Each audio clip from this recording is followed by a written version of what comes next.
جی تبارکا اس کا معنی ہے برکت والی ذات، الذی جس کے ہاتھ میں، الملک ملک کائنات۔ اقرأوا معی میرے ساتھ آپ پڑھیں گے، تبارک الذی بیدہ الملک، الذی جس کے ہاتھ میں، الملک ساری کائنات، ساری کائنات، صرف 200 ملک نہیں، زمین نہیں، آسمان نہیں، سمندر نہیں۔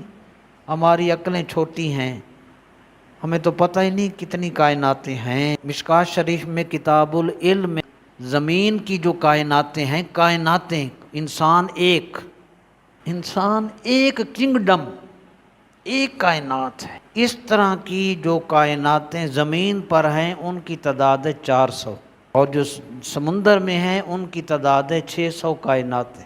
1000 کائنات اس مخلوقات کی، جس کے ہاتھ میں ساری کائنات ہے، وہ کتنی عظمت والا ہے۔ اب سبحان ربی العظیم جب کہو گے، جب سبحان ربی الاعلیٰ کہو گے تو پھر لطف نہیں آئے گا۔ ہم کتنے خوش قسمت ہیں کہ اس رب کے آگے ہم سجدہ کرتے ہیں، بیدہ الملک جس کے ہاتھ میں ساری کائنات۔ پھر اگلا جملہ ہے وَهُوَ عَلَىٰ كُلِّ شَيْءٍ قَدِيرٌ۔ ساڑھے کول منڈا ہی نہیں قابو آندا، اپنا بیٹا قابو نہیں آندا، اسی ادھر ہونے باہر نکل جاندے۔ فرمایا نہیں وَهُوَ عَلَىٰ كُلِّ شَيْءٍ قَدِيرٌ، اللہ تعالیٰ ہر شے پر قدرت رکھتا ہے۔